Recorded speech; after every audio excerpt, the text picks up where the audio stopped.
Episode 235 valentine's day night. Aarav Vidhi को लेकर अपनी बड़ी सी कार में आ गया। अस्पताल चलो। कार के अंदर बैठते ही आरव ने अपने ड्राइवर को तेजी से कहा। उसकी बाहों में पड़ी विधि अभी भी दर्द से करा रही थी। विधि ने अपने एक हाथ से अपने पेट को पकड़ा हुआ था और उसके चेहरे पर दर्द भरा एक्सप्रेशन दिखाई दे रहा था। आरव से विधि का दर्द देखा नहीं जा रहा था। उसने ड्राइवर की तरफ देखा और उसे जल्दी चलने के लिए कहा, जल्दी करो। कहने के बाद उसने विधि को देखने के लिए फिर से अपना सर झुका लिया और अपनी गरम चौड़ी हथेली से उसके पेट को ढक दिया। परेशान मत हो, तुम ठीक हो जाओगी। शायद उसकी आवाज में कंसोल करने की जादुई ताकत थी। विधि ने धीरे से कहकर जवाब दिया और चुप हो गई। आरव ने कहा, सो सिली। विधि कंफ्यूज हो गई थी। अगर तुम जानती थी कि तुम उसे हरा नहीं पाओगी तो तुमने उसे गुस्सा क्यों दिलाया? आरव ने कहा, अब तुम वो नहीं रह गई हो जो तुम पहले हुआ करती थी। अब तुम्हारे साथ मोहित नहीं है जो तुम्हें प्रोटेक्ट कर लेगा। अरे वो तो तुम्हें ढूंढ भी नहीं रहा है। बेहतर होगा कि तुम उन रिच बास्टर्ड से दूर रहो। Do you understand? उसकी बातें सुनकर विधि को भी सचमुच में यही लगा कि उसने खुद भी तो बेवकूफी भरी हरकत की है। मैंने ये करते समय बहुत ज्यादा नहीं सोचा। विधि ने उदास होकर कहा, अब मैं ऐसा फिर कभी नहीं करूंगी। शायद पहले भी वो बहुत प्रोटेक्शन में रहती थी और शायद वो इन अमीर लड़कों की बेइज्जती करने वाली लड़कियों के साथ क्या होता था नहीं जानती थी। वो लोग आरव और मोहित की तरह बिल्कुल नहीं थे, जिनके पास अपने घरों में असली पावर होती है और वो खुद को इस तरह से बदनाम नहीं करते हैं। पब्लिक के सामने इस तरह की बचकानी हरकतें और फालतू का हंगामा करने से पहले आरव और मोहित जैसे लोग उसकी कॉन्सिक्वेंसेस के बारे में कई बार सोचते हैं। लेकिन यथार्थ को कुछ अलग तरह की चीजें पसंद आती थी। उसके जैसे लड़के हमेशा लोडेड और तैयार बैठे होते थे। वो बाहर चाहे जितनी भी गंदगी क्यों न कर ले, उनके घर में कोई न कोई उनके पीछे उनकी गंदगी को साफ करने को तैयार बैठा होता था। उनका क्राइम कितना भी सीवियर क्यों न हो, इसके बावजूद भी उन्हें इसकी कोई चिंता नहीं होती थी। इसलिए वो कभी भी कॉन्सिक्वेंसेस की परवाह नहीं करते हैं। अपनी पिछली जिंदगी में भी विधि बिल्कुल वैसी ही थी। वो तब भी वही करती थी जो उसका मन करता था। वो जानती थी कि उसने जो कुछ भी किया है, आरव उसे उसके लिए हमेशा सपोर्ट करेगा। आदतों को बदलना जरा मुश्किल था। पहले जब यथार्थ ने उसे उकसाया था तब विधि ने बिना इस बात की परवाह किए कि आगे क्या होगा, बिल्कुल वैसा ही किया था जैसे उसने अपनी पिछली जिंदगी में किया होता। हकीकत में विधि ने इस बार यथार्थ के प्राइवेट पार्ट में जो किक मारी थी उसे उसकी पिछली जिंदगी के मुकाबले काफी लाइट माना जा सकता है। फिर भी वो भूल गई थी कि उसकी पिछली जिंदगी में उसके पास जो सपोर्ट था, जो बैकिंग थी, उसकी वजह से यथार्थ जैसे इंसान के साथ उसकी झड़प होने का सवाल ही नहीं उठता था। उन लोगों ने उसे इसलिए धमकाने की हिम्मत की थी क्योंकि विधि के पास अभी कोई बैकिंग नहीं थी। उसके पास इस समय कोई सपोर्ट करने वाला भी नहीं था। इस दुनिया में क्या सिर्फ खुद पर डिपेंड करना मुश्किल है? उसने बहुत धीरे से पूछा। आरव ने विधि को और भी ज्यादा कसकर पकड़ लिया। सिर्फ आदमियों को खुद पर डिपेंड करना चाहिए। लड़कियों को डिपेंड होने के लिए एक अच्छे आदमी की जरूरत होती है।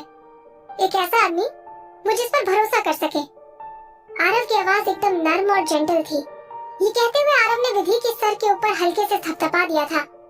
उसने एक बार फिर से अपना सजेशन दिया, तुम टाइम्स म्यूजिक में आ जाओ। विधि इस बार हंसने के अलावा कुछ भी नहीं कर सकती थी। मिस्टर कपूर, आपने यही सवाल मुझसे कितनी बार पूछा होगा, क्या आप मुझे अपना ऑफर रिजेक्ट करते हुए सुनकर बोर नहीं होते हैं? उसकी हंसी सुनकर आरव के होंठ भी मुस्कुरा पड़े। तुम एक दिन मेरी बात मान जाओगी। उसे याद आया कि जब वो पहली बार विधि से मिला था तो वो एकदम से डिफेंसिव हो गई थी। वो काफी डरी हुई थी और उसकी निगाहों में दुश्मनी छलक रही थी। सबसे बुरा तब हुआ जब विधि ने उसे किक मारी थी और उसे कोसा था। लेकिन अब वो एक ओबीडियंट लड़की की तरह उसकी बाहों में लेटी हुई थी और अपने पेट पर उसे अपना हाथ भी रखने दिया है और अपनी मर्जी से उसके साथ मजाक भी कर रही है। आरव सोच रहा था कि एक दिन ऐसा भी आएगा जब उसे वो मिल जाएगा जो वो चाहता था। आरव ने खुद को और भी ज्यादा कंफर्टेबल पोजीशन में एडजस्ट किया और विधि को और भी ज्यादा संभल कर पकड़ लिया। विधि ने कुछ सोचा और पूछा, मिस्टर कपूर, आप होटल लेसर में किस लिए आए थे? आरव ने उसे देखते हुए जवाब दिया, मैं तुम्हें देखने के लिए आया था। मुझे देखने के लिए? विधि ने उसे देखा और दंग रह गई। आरव ने उसके सवाल का कोई जवाब नहीं दिया। कार की हल्की सी रोशनी में आरव की आईब्रोज हमेशा की तरह बहुत खूबसूरत लग रही थी, लेकिन उसकी आंखों में एक मिस्टीरियस सी चमक दिखाई दे रही थी। वैसे भी आज वैलेंटाइंस डे था। विधि की मौत को 1 साल से भी ज्यादा समय हो चुका था। इसलिए आरव ये सोचकर परेशान भी हो रहा था कि वो आज के दिन क्या करेगा। जब वो अपनी आंखें बंद करता था तो उसके दिमाग में विधि की इमेज दिखाई देती थी। उसके ख्यालों में वो जानबूझकर उससे गिफ्ट मांगती थी या फिर वो उसका हाथ पकड़कर उसके साथ गुलाब के फूलों के समंदर में चलने लगती थी। इन यादों का दर्द आरव की हर सांस में बस चुका था। आरव उस अकेलेपन को अब सहन नहीं कर पा रहा था जो उसने महसूस किया था, और उसका गिल्ट उसके दिल को एक जहरीले कीड़े की तरह खाने लगा था। इस दर्द भरे दिन पर आरव को अचानक से उस लड़की का ख्याल आ गया था। इस लड़की का हर एक लुक और हर उसकी स्माइल आरव की यादों में बसी उस लड़की से कितनी ज्यादा मिलती जुलती थी, जैसे कि उसकी आवाज और उसका चेहरा अभी भी मौजूद था।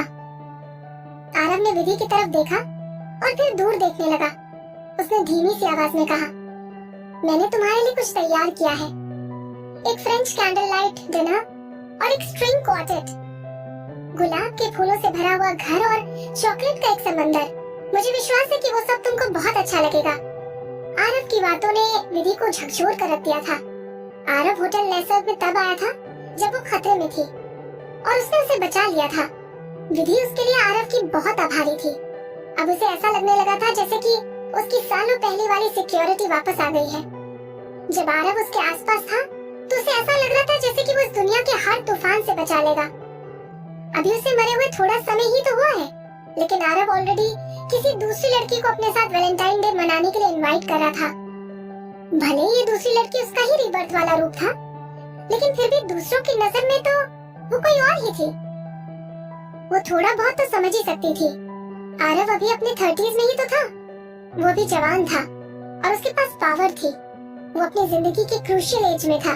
विधि की मौत के बाद उसे जिंदगी भर ब्रह्मचारी बने रहने के लिए कहना पॉसिबल नहीं था, लेकिन समझना और अपसेट होना दो पूरी तरह से अलग चीजें थी। वो तो सिर्फ यही चाहती थी कि आरव सिर्फ और सिर्फ उससे ही प्यार करे, लेकिन साफ दिख रहा था कि आरव ने ऐसा नहीं किया था। उनकी किस्मत ने अपना काम कर दिया था, ये रियलाइज करते हुए कि आरव का उसे इस तरह से उठाना सही नहीं था और ये उसके ख्यालों को और भी ज्यादा हवा दे सकता था। विधि ने खुद को आरव की बाहों से छुड़ाने के लिए स्ट्रगल करना शुरू किया, लेकिन इस मूवमेंट की वजह से उसने अपने घायल पेट पर थोड़ा खिंचाव महसूस किया, जिसकी वजह से उसने दर्द से कराहकर अपनी सांस खींच ली थी।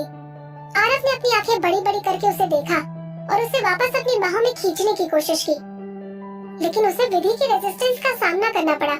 थैंक यू मिस्टर कपूर, विधि ने उसकी आंखों में देखते हुए कहा। अब मैं खुद से काफी अच्छी तरह से बैठ सकती हूँ।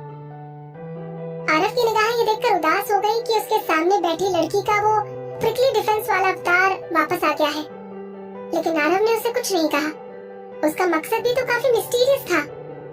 उसने चुपचाप उसके साथ एक सेफ डिस्टेंस मेंटेन कर लिया। अब वो बहुत ज्यादा पेशेंट हो गया था।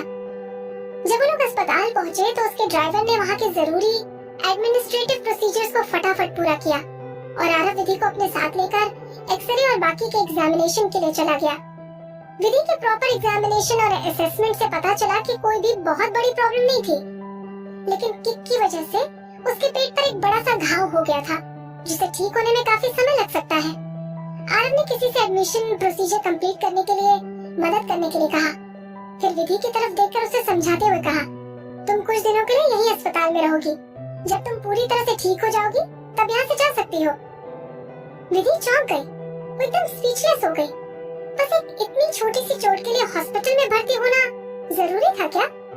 लेकिन जब उसने आरव की आंखों में डिटर्मिनेशन देखा तो उसने समझ लिया था कि इस समय आरव से इस बात के लिए लड़ना बेकार है। वैसे भी अब वो होटल लेसर्व में वापस जाना भी नहीं चाहती थी। इतने बड़े हंगामे के बाद वो किसी चिड़ियाघर में डिस्प्ले पर रखे हुए एक बंदर की तरह फील कर रही थी। विधि हॉस्पिटल के वीआईपी स्वीट वार्ड में सेटल हो गई थी।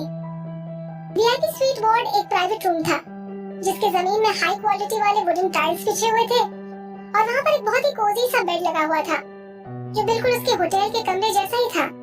जैसे ही वो बिस्तर पर लेटी, आरव ने उसके लिए एक एप्पल छीलना शुरू कर दिया और वहीं उसके बिस्तर के पास बैठ गया। उसकी उंगलियां काफी लंबी थी और वो चाकू के साथ बड़ी स्किलफुली एप्पल का छिलका उतार रहा था, जो बिना टूटे उसकी उंगलियों के बीच से गिर गया था। उसे सेब छीलते हुए देखना एक आर्टिस्टिक डिस्प्ले देखने जैसा था। विधि थोड़ा डिस्ट्रैक्ट हो गई थी और वो उस समय के बारे में सोचने लगी थी जब आरव ने उसे पहली बार अडॉप्ट किया था।